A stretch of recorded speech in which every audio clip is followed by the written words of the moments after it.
नमस्कार दोस्तों, आप सभी का स्वागत है मेरे YouTube चैनल कथा कुंज में। तो दोस्तों, आज मैं आपको जो कहानी सुनाने जा रही हूँ उसका शीर्षक है औरत एक रात है, जो कि मालती जोशी द्वारा लिखी गई है। तो आइए शुरू करते हैं। यह शायद 5वीं या 6वीं बार हुआ है कि रीमा की शादी लगते लगते रह गई थी। हर बार की तरह इस बार भी बहुत आश्चर्य हुआ था। पता नहीं लड़की के भाग्य में क्या है, वरना हम लोग तो हमेशा यही सोचते थे कि इसे तो कोई भी हाथों हाथ ले जाएगा। सुंदर है, स्मार्ट है, फर्स्ट क्लास एमकॉम है, बैंक में नौकरी है। मतलब यह है कि आजकल के लड़के जो कुछ चाहते हैं वह सब कुछ उसके पास है। फिर पता नहीं बात कहाँ अटक जाती है। इस बार भैया का जो पत्र आया है बिल्कुल रुआसा है। सीमा, मैं तो तंग आ गया हूँ। तुम यकीन नहीं करोगी कि इस चक्कर में कितना रुपया, कितनी छुट्टियाँ बर्बाद कर चुका हूँ, फिर भी बात नहीं बनती। उधर अम्मा सोचती है कि मैं हाथ पर हाथ धरे बैठा हूँ। तुम ही बताओ मैं क्या करूँ। इस बार तो पूरी आशा थी, पक्का विश्वास था। उन्होंने कुंडली मंगवाई थी, वह 16 आने मिल भी गई। फिर माँ बाप जाकर रीमा को देखाए, उन्हें पसंद आ गई तो लड़के को ग्रीन सिग्नल दे दिया। लड़का अपनी दोनों बहनों के साथ उसे देखने गया। उस परेड में भी वह पास हो गई। फिर उन्होंने मुझे एक लंबी चौड़ी लिस्ट थमा दी। अपनी हैसियत की परवाह न करते हुए मैंने उस पर भी हामी भर ली। सोचा कि अब 28 की हो चली है रीमा, और कितने दिन इंतज़ार करेंगे। एक बार शादी हो जाए फिर कर्ज भुगतते रहेंगे। पर कल अचानक उनका खेत भरा पत्र आ गया है। फ़ोटो भी उन्होंने लौटा दिया है। मेरी तो कुछ समझ में ही नहीं आ रहा। अम्मा तो समझेगी कि मैंने लेन देन के मामले में हाथ खींच लिया है। सच, मैं तो तुम दोनों बहनों की शादी करते करते हाफ गया हूँ। पता नहीं बेटियों तक मुझ में कुछ एनर्जी रहेगी भी कि नहीं। यह आखिरी वाक्य बहुत चुभने वाला था। माना कि मेरा रंग ज़रा दबा हुआ है, मेरे लिए काफ़ी मशक्क़त करनी पड़ी। पर मेरी शादी इतनी लंबी नहीं खिंची थी। 22 के होते होते तो मेरे हाथ पीले हो गए थे।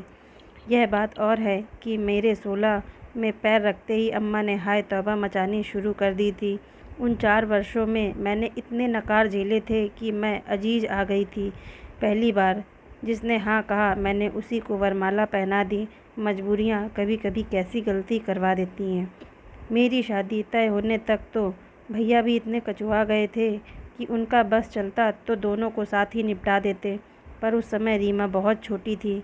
उसमें और मुझ में 8 साल का अंतर था। हम दोनों के बीच 2 भाई थे जो 2-3 साल के होकर चल बसे थे। अम्मा उनके लिए हमेशा रोती रहती थी, यमराज को कोसती कि हीरे जैसे बेटों को उठा लिया और इन करमजलियों को छाती पर मूंग दलने के लिए छोड़ गया। वे दोनों होते तो भाई के साथ कंधे से कंधा मिलाकर खड़े होते। ये महामारियाँ तो घर ढोकर लेकर जाएंगी। अब अम्मा से ये कौन पूछे कि घर में है ही क्या जो कोई ढोकर ले जाएगा। मैं तो अब तक सास के, उनके बेटे के ताने सुन रही हूँ। शाम को इनके घर लौटने से पहले ही मैंने भैया का पत्र छिपा कर रख दिया। बाकी पत्र तो ठीक था, पर अंत में हम दोनों की शादी को लेकर जो टिप्पणी थी वह खतरनाक थी। इन्हें तो मज़ा आ जाता। वैसे भी तो हमेशा सुनाते ही रहते हैं कि किस्मत समझो कि मैं बेवकूफ़ झांसे में आ गया, नहीं तो अब तक बैठी किस्मत को रोती रहती। सुनकर कभी कभी इतना ताव आता है आपकी बाबूगिरी पर, सीकिया देयष्टि पर। कोई अप्सरा तो नहीं रीझी, तभी तो हमारे लिए राजी हुए थे। कोई एहसान नहीं किया था। पर पत्नियां यह सब कहाँ कह पाती हैं। घर में आग नहीं लग जाएगी। उस दिन मैंने दूसरा ही रुख अपनाया। सुनिए, वह आपके कलीग हैं ना, अंबिका शरण, उनकी मिसेज कह रही थी कि उनका भाई अब शादी के लिए राजी हो गया है। मतलब यह है कि बहनों की वजह से अब तक कुंवारा बैठा हुआ था, अब सब निपट गई हैं तो शादी कर रहा है। 32 साल का है, सेल्स टैक्स में इंस्पेक्टर है। तो क्या रीमा के लिए बात कर लें। वे अपनी कंजी आंखों को बारीक करके मुझे घूरने लगे। ऐसे क्या देख रहे हैं, क्या हम लोगों का कोई फ़र्ज़ नहीं बनता। अकेले भैया ही हलकान होते रहेंगे। प्लीज़ आप बात कीजिए ना। मैं? वह एकदम फट पड़े। उस पटाखा लड़की के लिए बात करने जाऊंगा? इम्पॉसिबल। दूसरों के घर में महाभारत करवाने का पाप मैं अपने सिर कभी नहीं लूँगा। कैसी बात करते हैं, बस जो मुंह में आया कह दिया। रीमा पटाखा कैसे हो गई? वह कौन सा महाभारत करवाती है। आज तक किसी ने उसकी लड़ाई नहीं हुई। घर परिवार में, गली मोहल्ले में, दफ्तर में सब उसकी तारीफ़ करते हैं। अगर इतनी ही अच्छी है आपकी बहन तो अब तक एक दूल्हा क्यों नहीं जुटा पाई? बेचारे भैया को क्यों परेशान किया जा रहा है? इतनी बड़ी लड़कियों को तो खुद घर वर ढूंढ लेना चाहिए। घर वालों को इस तरह बेजार करना गलत है। अरे उन्हें थोड़ा तो आराम करने दो। 4-5 साल बाद उन्हें फिर चीनू मीनू के लिए जूते चटकाने हैं, अलग ढंग से ही सही। ठीक यही बात भैया ने भी अपने पत्र में लिखी है। क्या सचमुच बहनें भाई पर इस कदर भार होती हैं? मुझे तो रोना ही आ गया। इनसे कहा, देखिए आपको कुछ नहीं करना है तो मत कीजिए, पर उल्टा सीधा मत बोलिए। वे लड़कियां अलग होती हैं जो अपने आप शादी तय कर लेती हैं। मेरी बहन वैसी नहीं है। तुम्हारी बहन कैसी है यह मैं खूब जानता हूँ। अब ज़्यादा मुंह मत खुलवाओ। क्या मतलब? लेकिन मतलब समझाने के लिए वे घर में रुके ही नहीं। चप्पल पहनकर सीधे हवाखोरी को निकल गए। जब तब मेरे पीहर वालों पर फप्तियाँ कसना यह उनका प्रिय शगल है। हर बार खून का घूंट पीकर रह जाती हूँ मैं। लड़ने की शक्ति होती तो मैं भी इनके घर वालों को 100 विशेषण दे सकती थी, पर वहीं तो मात खा जाती हूँ। बस उसी घड़ी को कोसती रहती हूँ कि कब मैंने इस रिश्ते के लिए हाँ कही थी। मैं और मेरा पूरा परिवार इनके लिए मजाक का पात्र है। मुझे तो दर्जनों नाम दे रखे हैं। कभी भी बच्चों का लिहाज भी नहीं करते। रीमा का कभी नाम नहीं लेते। हीरोइन कहते हैं या मिस इंडिया। अम्मा को ललिता पवार कहते हैं। उनकी नज़रों में भैया तो एकदम लल्लू प्रसाद हैं। भाभी को इंदिरा गांधी का खिताब मिला हुआ है। कहते हैं तुम्हारे घर में वही तो एक मर्द है। यह बात वाकई सच है। एक भाभी ही तो हैं जो उन्हें ठिकाने लगाती हैं, इनकी ज़बान को लगाम लगाती हैं, और किसी को तो यह घास भी नहीं डालते। उस दिन भाभी का पत्र आया था, 22 जुलाई को रेनू जी की शादी है, आप ज़रूर आइएगा। मैं तो हैरान रह गई। रेनू मेरी चचेरी बहन है, उसकी शादी होगी तो इंदौर में होगी। उसके लिए भाभी शहडोल से निमंत्रण क्यों भेज रही हैं? कहीं ऐसा तो नहीं कि शादी शहडोल से हो रही है? पर पत्र में तो कहीं इसका उल्लेख नहीं। बड़ा संक्षिप्त सा पत्र है। मैं तो केवल हैरान होकर रह गई थी। इन्होंने तो बवाल मचा दिया। तुम्हारे चाचा जी ने तुम्हारे भाई को क्या मुख्तारनामा लिख दिया है? दे भी सकते हैं, भैया परिवार के बड़े लड़के हैं। अच्छा, तो वे खुद पत्र लिखते ना। श्रीमती जी को क्यों कष्ट किया? उन्होंने भी क्या लिखा है पत्र में? वाह, पत्र आपके नाम लिखा है, और आपका ही नाम लिखा है। आप आइए, मतलब और किसी को आने की ज़रूरत नहीं है। अरे कोई बेगैरत ही होगा जो ऐसे निमंत्रण पर जाएगा। अच्छा हुआ जो दूसरे ही दिन चाचा जी का अनुरोध भरा पत्र आ गया। बड़े ही परंपरागत ढंग से लिखा गया था कि अवश्य पधारें। मनुहार की गई थी कि सीमा और बच्चों को भी साथ लाएं। अब तो खुश? बस वह मुस्कुरा दिए। ज़्यादा खुशी का इजहार करते तो उनकी शान में कमी ना आ जाती। अब तो चलेंगे ना? नहीं भाई, छुट्टी कहाँ है? 3-4 सीएल बची है, अभी पूरा साल निकालना है। तुम अकेली हो, आओ, बच्चों को भी रहने दो, रीमा की शादी में देखेंगे। मैंने यूं ही बुरा सा मुँह बना लिया, पर मन में राहत की सांस ली। यह साथ होते हैं तो पीहर का आनंद ही नहीं आता। पूरे वक्त इनकी हाजिरी में रहना पड़ता है। ज़रा सी भी ऊंच नीच हुई नहीं कि ये तमाशा खड़ा कर देते हैं। शादी वाले घर में वैसे ही सब लोग इतने व्यस्त रहते हैं, कोई कहाँ तक ख्याल रखेगा। कितनी बार समझाया है कि अब शादी को 15 साल हो चले हैं, आप कब तक दामाद बने रहेंगे, पर उनका कहना है कल को चाहे मेरे दामाद आ जाएं, पर इस घर का तो मैं दामाद ही रहूँगा और उसी ठसक से रहूँगा। एक बात और थी, मैं इस बार एकदम मुक्त होकर रहना चाहती थी ताकि इत्मीनान से भाभी से बात कर सकूं। उनके पत्र का रहस्य अब कुछ कुछ मेरी समझ में आ रहा था।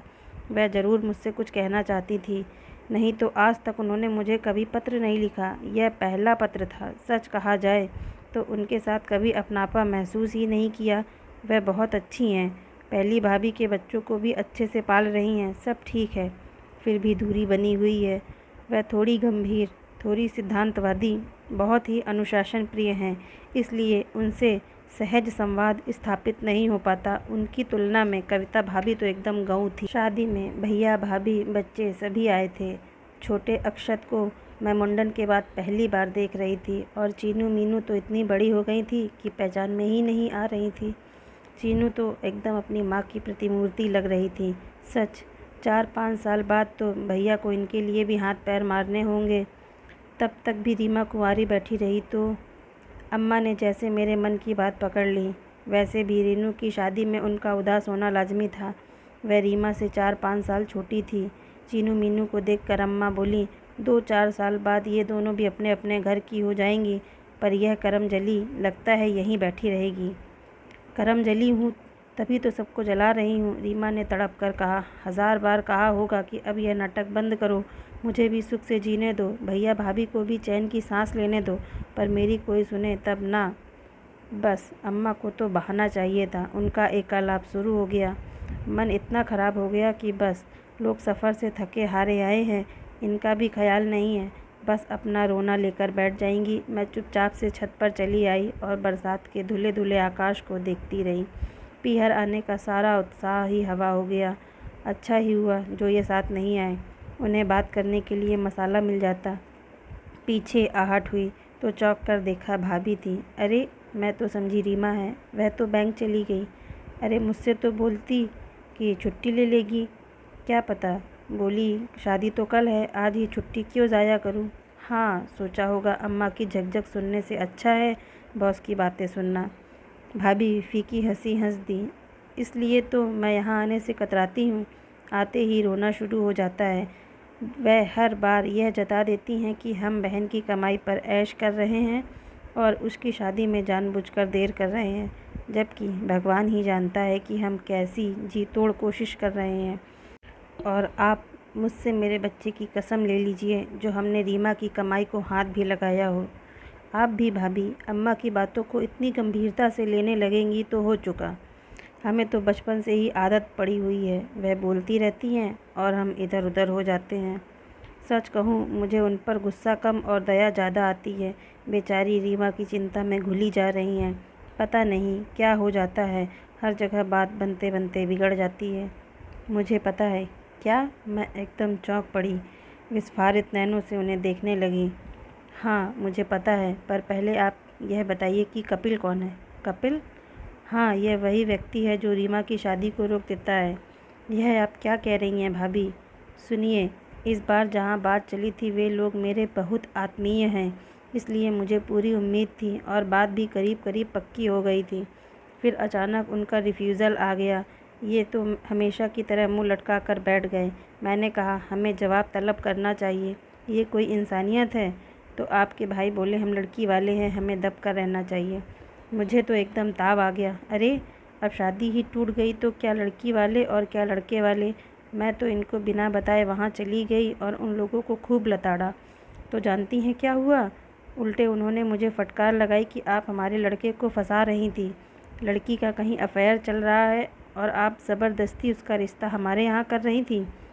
कम से कम आपसे तो ये उम्मीद नहीं थी। फिर उन्होंने इस कपिल के बारे में बताया। उसके बाद मैंने छिपकर और 2-4 जगह बातें की। वे लोग भी अचानक इसी तरह से मुकर गए थे। वहाँ भी पता चला कि कपिल नाम का यह लड़का कभी फ़ोन से कभी पत्र से रीमा के साथ अपने अफेयर की सूचना देता है। कहता है रीमा सिर्फ मेरी है, किसी और की हो ही नहीं सकती। भाभी बोले जा रही थी और मेरा दिमाग घूम रहा था। यह नाम मेरी स्मृतियों पर हथौड़े की तरह बज रहा था। उनके चुप होते ही मैंने कहा, भाभी मैं रीमा से पूछ कर पता करती हूँ, अभी आप यह बात किसी को मत बताइएगा प्लीज़। अम्मा को तो बिल्कुल भी नहीं। मैं क्या पागल हुई हूँ। मैं तो बस इतना चाहती हूँ कि आप अपनी बहन से पूछ कर मालूम करो कि उसके मन में क्या है। बेकार यहाँ वहाँ धक्के खाने में क्या तुक है। भाभी नीचे उतर गई और मैं वहीं सिर पकड़ कर बैठ गई। 10 साल पहले की बात याद हो आई। एक शाम भैया का तार मिला था, कविता जल गई है, एकदम मृत्यु की कगार पर है, फ़ौरन चली आओ। भैया ने भले ही लिख दिया था, पर फ़ौरन जाना क्या इतना आसान है। घर की पैसे की छुट्टी की व्यवस्था करते करते 2 दिन तो लग ही गए। ग्वालियर से इंदौर का सफ़र सस्ता भी नहीं है ना आसान है। छुट्टियों की भीड़ थी, ट्रेन में तो संभव ही नहीं था, बस से आना पड़ा। हमारी बस 4 साढ़े 4 बजे ही पहुंच गई थी। मन में 100 तरह की शंकाएं लेकर घर पहुंचे। धड़कते दिल से दरवाज़ा खटखटाया। एक सुदर्शन से युवक ने दरवाज़ा खोला। कुछ देर तक हम दोनों एक दूसरे को तकते रहे। फिर वह बोला, आप सीमा दीदी हैं ना, भीतर आइए ना। भीतर हम लोगों ने इधर उधर देखा, सन्नाटा था। और लोग कहाँ हैं। अम्मा जी और जीजा जी अस्पताल में हैं, रीमा भीतर बच्चों के पास है। तब तक शायद हम लोगों की बातचीत सुनकर रीमा उठ आई थी। मुझे देखते ही लिपट लिपट कर रोने लगी। किसी तरह रुकने का नाम ही न ले। वह लड़का भी मुंह फेर कर आंसू पोंछता रहा। फिर भर्राए कंठ से बोला, रीमा, अब चुप करो, मेहमानों को चाय वगैरह दो, थर्मस में भी डाल देना, अम्मा जी को देता आऊँगा। वह लड़का चाय लेकर चला गया तो रीमा बोली, चलो कपिल भैया का एक चक्कर बच गया। मतलब रोज़ सुबह 5 बजे भैया को लेने जाते हैं, फिर 7 बजे अम्मा की चाय लेकर जाते हैं, तो इकट्ठा 7 बजे जाया करो ना। नहीं, भैया कहते हैं जल्दी आया करो, वहाँ ढंग का बाथरूम जो नहीं है, भैया का वहाँ रहना ज़रूरी है। एक दिन कपिल भैया चले गए थे तो आधी रात को आना पड़ा, भाभी की तबीयत एकदम ख़राब हो गई थी। और अम्मा वो कब आती हैं? वह तो 10 बजे के बाद डॉक्टर का राउंड होने पर ही आ पाती हैं, फिर 2 घंटे के लिए मैं चली जाती हूँ। 12 बजे से चाची आ जाती हैं, शाम को अम्मा फिर पहुँच जाती है। अस्पताल की वजह से अम्मा ने रात का खाना ही छोड़ दिया है। रीमा दोबारा सोने चली गई तो ये मुझसे बोले, तुम्हारी माँ एकदम जाहिल है और भाई तो एकदम बौड़म है। क्या हुआ? जवान जहान लड़की को उस छोकरे के साथ अकेला छोड़ देते हैं, कल को कुछ ऊंच नीच हो गई तो? अब चुप भी कीजिए, यह कोई वक्त है ऐसी बातें सोचने का। तब तक भैया लौट आए थे, मुंह हाथ धोकर सीधे बिस्तर पर पड़ गए। बोले, सीमा माफ़ करना, रात भर का जागा हूँ, रात भर बेंच पर बैठा रहता हूँ, लोग बाग बरामदे में चादर डालकर सो जाते हैं, पर इतनी गंदगी, इतने मच्छर हैं कि क्या बताएं। अम्मा का भीतर पता नहीं क्या हाल होता होगा। अदल बदल कर भेजा करो ना, एक आध दिन रीमा चली जाएगी। ना बाबा, वो जगह क्या लड़कियों को भेजने लायक है? हाँ, तुम चाहो तो आज रात रह जाना, अम्मा को आराम मिल जाएगा। मुझे इतना ताव आया, रीमा लड़की है और मैं क्या बूढ़ी हूँ?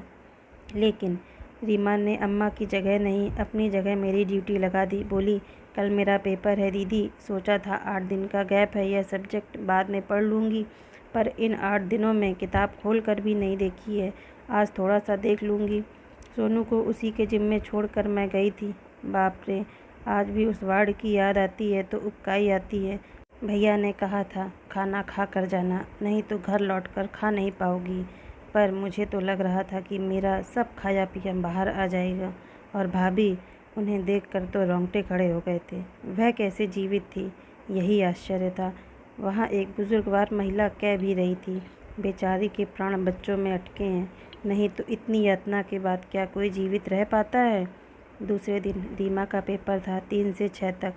कपिल 2 बजे मुझे अस्पताल से घर छोड़ गया, फिर रीमा को लेकर कॉलेज चला गया। शाम को मुझसे बोला, दीदी इन लड़कियों को ज़रा तैयार कर देना, घुमा लाऊंगा। घूमने के नाम से दोनों हुलस उठी, अपनी नई नकोर फ्राकें उठा लाई। कुछ दूसरा ले आओ बेटे, अब इस समय ये चमकीले कपड़े पहनना अच्छा नहीं लगेगा। पहना दीजिए दीदी, मृत्यु की विभीषिका से उन्हें कल तो 2-4 होना ही है, उनका आज क्यों ख़राब करें। बेचारी वैसे ही परेशान है कि उनकी मम्मी एकाएक कहाँ गायब हो गई है, और कोई बीमारी होती तो मैं अस्पताल जाकर मिलवा लाता, पर सोचता हूँ उनके मन में माँ की तस्वीर जो है वही कायम रहे तो अच्छा है। उन लोगों को लौटने में कोई 6:30 बज गए। अम्मा तैयार होकर इंतज़ार कर रही थी। बड़ी देर कर दी बेटा, उन्होंने छूटते ही कहा। अम्मा जी, रीमा को भी तो लेना था ना, 6 बजे तो उसका पेपर छूटता है।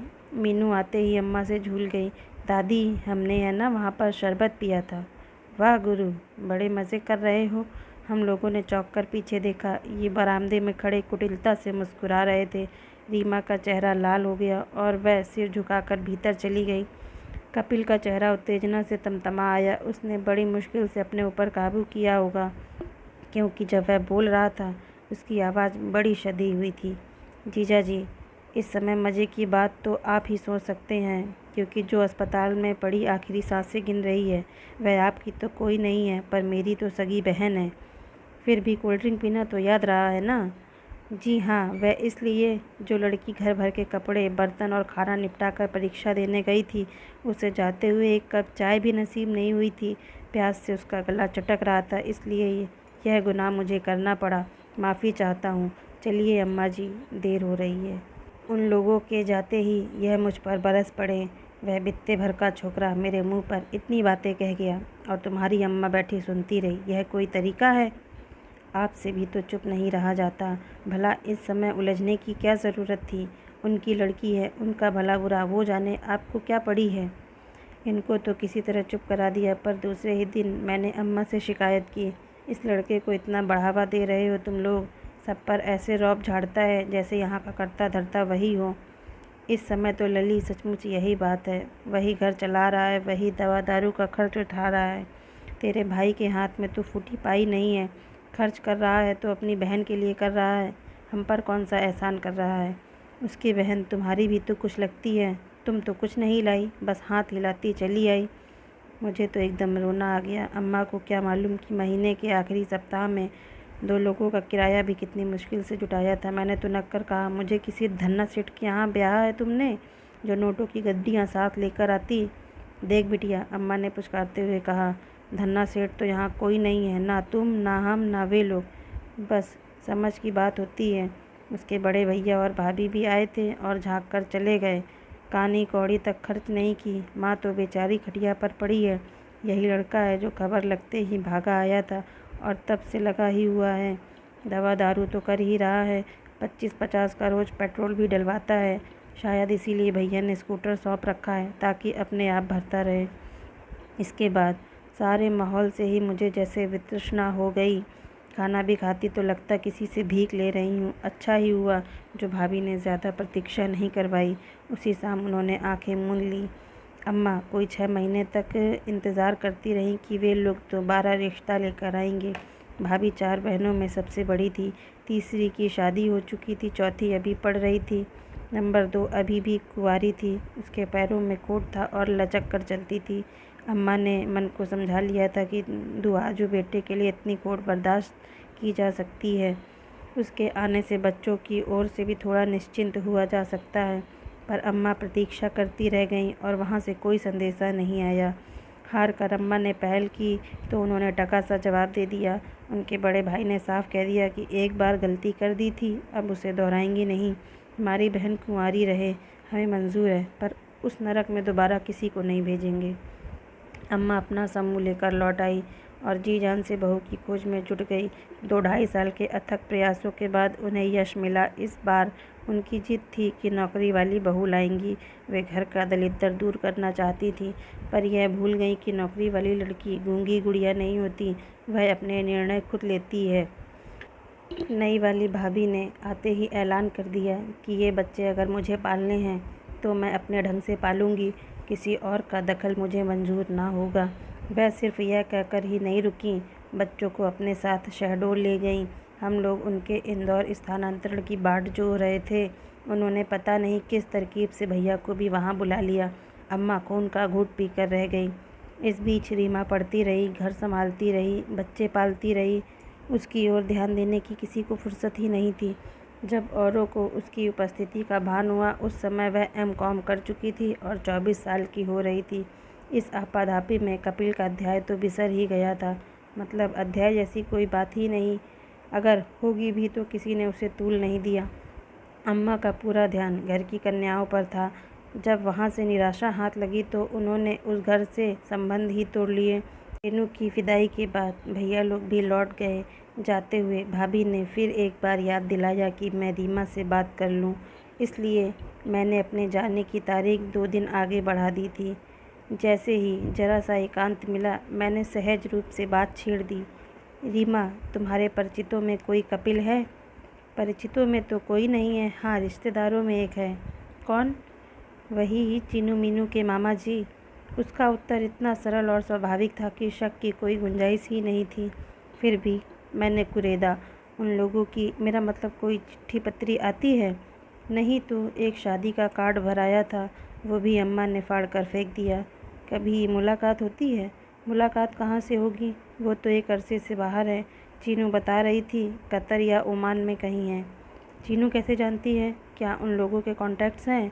क्यों नहीं, भाभी तो हर साल राखी भी भेजती है।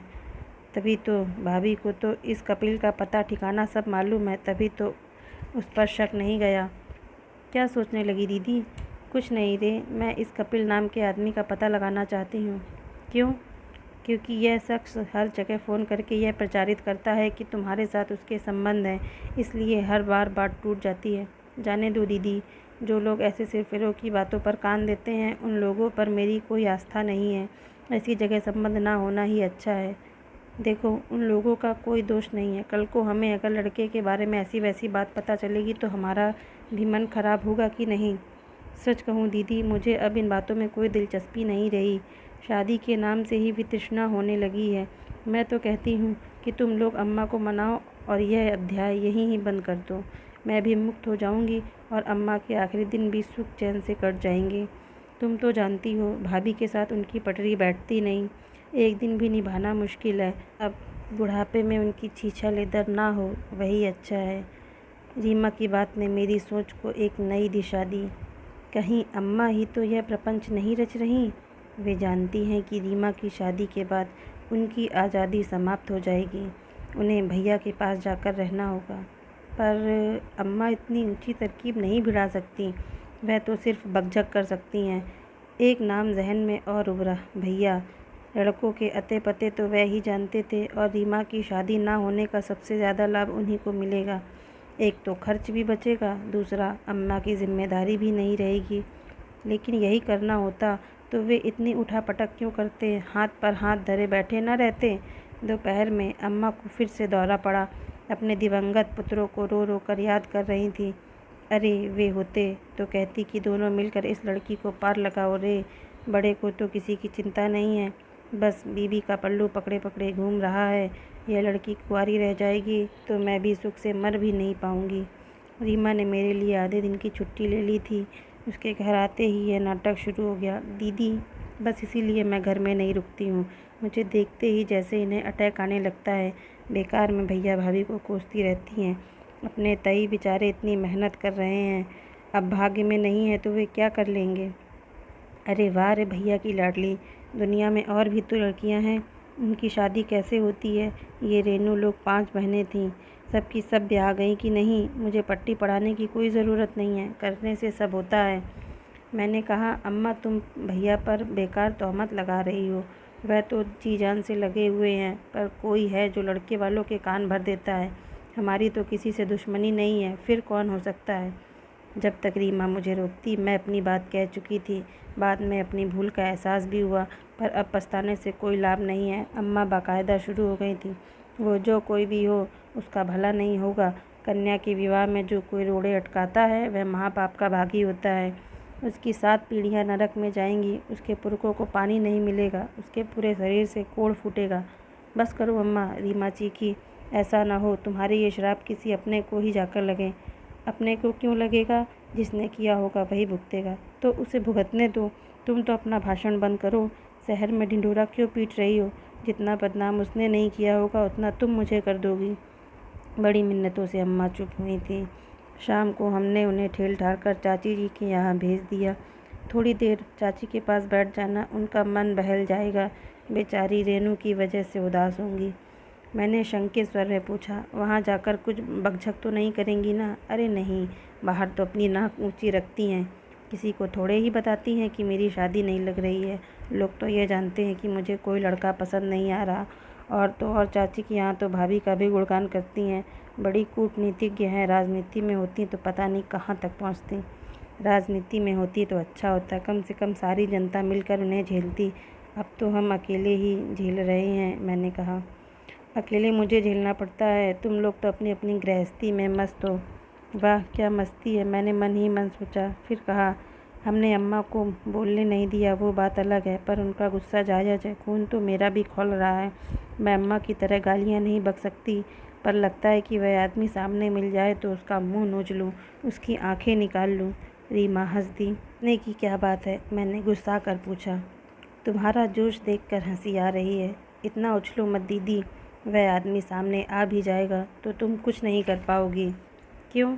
वह फिर हंस दी। क्या तुम जानती हो उसे? मैंने शंकित स्वर में पूछा। हाँ जानती हूँ। नाम बताओ।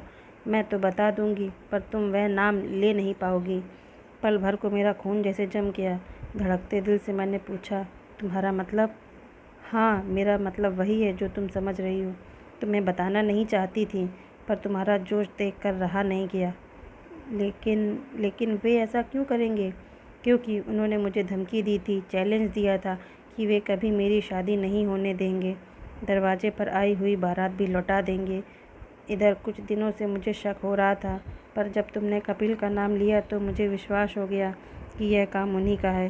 कपिल के नाम का इतना घिनौना इस्तेमाल वह ही कर सकते हैं। प्लीज़ मुझे ज़रा खोल कर बताओ, मेरी समझ में कुछ भी नहीं आ रहा है। सुन सकोगी? जब यह धक्का झेल लिया तो वो भी झेल लूँगी। वह धक्का इतना आसान नहीं है। खैर, मैं एक बार छुट्टियों में तुम्हारे यहाँ आई थी, याद है ना? एक ही बार तो आई थी, याद क्यों नहीं होगा? मैं तो एक बार में ही तर गई, दूसरी बार आने की हिम्मत ही नहीं रही। कुछ बताओगी भी? हाँ, तो सुनो। तुम्हें याद है हम लोग छत पर सोते थे? बच्चों के गिरने के डर से तुम ज़मीन पर गद्दा बिछाकर सोती थी। अगल बगल मेरी और जीजा जी की खटिया लगती थी, एक इस पार एक उस पार। फिर उस दिन शायद सोनू को बुखार था, पता नहीं कब आधी रात को तुम उसे लेकर नीचे चली गई। मैं गहरी नींद में थी, तभी लगा मेरे बिस्तर पर कोई है। पहले तो सोचा मोनू होगा, पर उसका शरीर तो इतना भारी नहीं हो सकता। करवट बदल कर देखा तो मेरी गिनगी बन गई। लगा जैसे एक दैत्य मेरी छाती पर चढ़ा आ रहा है। मैंने चीखना चाहा, पर गले से आवाज़ नहीं निकली। फिर मैंने पूरी शक्ति लगाकर उन्हें इतनी ज़ोर से धक्का दिया कि वह फुटबॉल की तरह उछल कर नीचे जा गिरे। पता नहीं मुझ में उस समय इतनी ताकत कहाँ से आ गई थी। अगर उस दिन नीचे तुम्हारा गद्दा ना बिछा होता तो उनकी 2-4 पसलियाँ ज़रूर टूट जाती। मैं दोनों हाथों से कलेजा थाम कर उसकी कहानी सुन रही थी। वह रात मेरी आंखों के सामने साकार हो रही थी और मेरे रोंगटे खड़े हो गए थे। क्षण भर को वह भी हतप्रभ रह गए थे। दूसरे ही क्षण वह फुफकार उठे। उनकी आंखों से आग बरस रही थी। दांत पीसते हुए बोले, कपिल के साथ तो खूब मज़े किए थे, अब हमें नखरे दिखाई जा रही हो? तब तक मैं भी संभल गई थी और खटिया से उतर कर खड़ी हो गई थी, पर मुझे भागने की राह नहीं मिल रही थी क्योंकि वह रास्ते में ही खड़े थे। उनकी मुद्रा एकदम आक्रामक हो गई थी। डर के मारे मेरा खून सूख गया था। फिर भी मैंने हिम्मत बटोर कर कहा, जीजा जी, आप एक कदम भी आगे बढ़े तो मैं छत से कूद जाऊंगी। मेरी धमकी काम कर गई। पल भर को वह सोच में पड़ गए। मैंने उनकी असावधानी का फ़ायदा उठाया और सीढ़ियाँ फलांगती हुई नीचे पहुंच गई। सुबह जब वह नीचे उतरे तब भी अपमान का दंश भूले नहीं थे। मुझसे बोले, बड़ी सती सावित्री बनती हो, देखना मैं तुम्हें बदनाम कर दूंगा, तुम्हारी शादी नहीं होने दूंगा। और अपना वह कॉल वह आज तक निभा रहे हैं। वाह रे कॉल! मेरा तो सिर शर्म से झुक गया। लगा कि अब इस लड़की के सामने मैं कभी आंख नहीं उठा पाऊंगी। पति नाम के उस प्राणी के प्रति मन में श्रद्धा कभी नहीं उपजी थी, अब उस अश्रद्धा में तिरस्कार भी घुल गया था। मैं तो हैरान थी कि इतनी बड़ी बात रीमा इतने दिन से अपने मन में कैसे छिपाए रही होगी। मैं होती तो मेरी छाती ही फट जाती। मैंने यही बात उससे कही तो बोली, किससे कहती बताओ तो? अम्मा से कहना अपनी ही फजीहत करवाना था। भैया तो खुद अपनी परेशानियों में उलझे हुए थे, तुमसे कहने का सवाल ही नहीं था। मैं तो आज भी न कहती, पर जब देखा कि यह आदमी खुद ओट में रहकर एक शरीफ के नाम पर कीचड़ उछाल रहा है तो मुझे ताव आ गया। लेकिन मुझे ऐसा नहीं करना चाहिए था ना दीदी, व्यर्थ ही तुम्हारे जीवन में जहर घोल दिया मैंने। तुम क्या सोचती हो मेरे यहाँ अमृत बरसता है? मैं तो रोज़ जहर के घूंट पीती हूँ, एक बूंद और सही। पर मेरी समझ में यह नहीं आता कि उन्हें कपिल से इतनी चिढ़ क्यों है, बार बार उसका नाम क्यों लेते हैं। शायद इसीलिए कि कपिल से मैं हंस बोल लेती थी, जबकि उनसे हमेशा कतरा कर चलती थी। पर सच कहूँ दीदी, कपिल से कभी डर नहीं लगा। उसने कभी मेरे विश्वास की हत्या नहीं की। पहले तो कभी एक आध दिन के लिए आया होगा, पर भाभी के अंतिम दिनों में वह पूरे 10 दिन तक हमारे साथ रहा। वह मुझे पढ़ाता था, मेरे साथ छोटे मोटे काम करवाता था, स्कूटर पर लाता ले जाता था, पर उसने कभी कोई गलत हरकत नहीं की।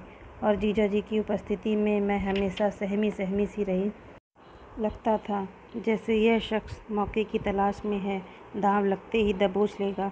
तुम्हारी शादी के वक्त तो मैं इतनी बड़ी भी नहीं थी, फिर भी मुझे उसकी आंखों से डर लगता था, जैसे मुझे खा ही जाएंगे। भैया ने भी इन चीज़ों को मार्क किया था। कभी भाभी को तो उनके सामने पढ़ने ही नहीं देते थे। मुझे भी अम्मा चाय या साबुन आदि लेकर उनके पास भेजती तो झल्ला जाते, लड़की को चैन से पढ़ने क्यों नहीं देती, मुझसे कहो ना क्या काम है।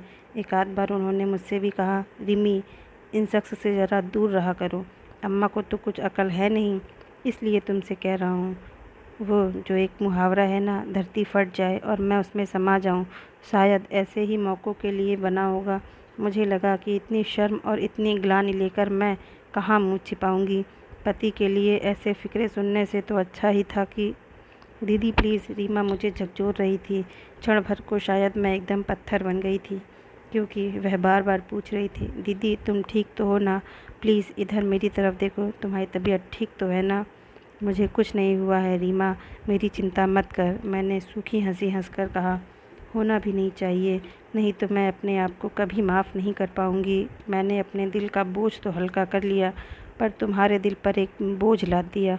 अब सब कुछ भूल जाओ, इसी में सबकी भलाई है। काश मैं उस आदमी का फन कुचल सकती जो तुम्हारे सुख पर कुंडली मार कर बैठा है। काश मैं उसका विषदंत तोड़ सकती। मैंने कहा ना दीदी, अब सब भूल जाओ। समझ लो कि जो कुछ तुमने सुना वह एक कहानी थी। उसी को दिल से लगा कर बैठ जाओगी तो जीना मुश्किल हो जाएगा। मैं सब कुछ भूल सकती हूँ रिमी, पर यह कैसे भूल जाऊँ कि वे मेरे बच्चों के पिता हैं। इस बात को भूलने की कोशिश नहीं, याद रखने की ज़रूरत है, ताकि तुम्हारा घर सलामत रहे, बच्चों के सिर पर माँ बाप दोनों का साया बना रहे। So forget and forgive, forgive and forget. तुमने मेरी बात को ठीक से नहीं समझा है रीमा। मैं सब कुछ भूल भी जाऊं तो भी इस सत्य को नहीं बदल सकती कि वे मेरे बच्चों के पिता हैं। उनकी धमनियों में भी वही खून है। उस खून में पिता के संस्कार भी तो उतरे होंगे। पता नहीं कल को बड़े होकर ये लोग क्या क्या गुल खिलाएंगे, किस किस को डसेंगे, कितनों का जीवन बर्बाद करेंगे। तुलसीदास जी ने कहा भी तो है, नहीं विष बेली अमीह फल फरीह। पहले पता होता तो इस विष बेल को फलने ही नहीं देती, भले ही लोग मुझे बांझ कहते। बस करो दीदी, क्या पागलों की तरह बके जा रही हो। माँ होकर बच्चों को खुश रही हो, फिर अम्मा में और तुम में फ़र्क ही क्या है। और तुम्हारे बच्चों की शिराओं में सिर्फ पिता का रक्त है, तुम्हारा कोई अंश नहीं है। तुमने उन्हें दूध नहीं पिलाया, फिर तुम्हारे संस्कार कहाँ जाएंगे। यह भी तो हो सकता है कि तुम्हारे बच्चे कल किसी के लिए अमृत घट साबित हों। ईश्वर करे ऐसा ही हो। मैंने कहा और निढाल होकर सोफे पर लुढ़क गई। औरत तो रात ही होती है जो सुबह की प्रतीक्षा में अंधेरे को पीती रहती है। धन्यवाद दोस्तों, अगर आपको ये कहानी पसंद आई तो इस वीडियो को लाइक करना ना भूलें और अन्य कहानियाँ देखने के लिए हमारे चैनल को सब्सक्राइब ज़रूर करें।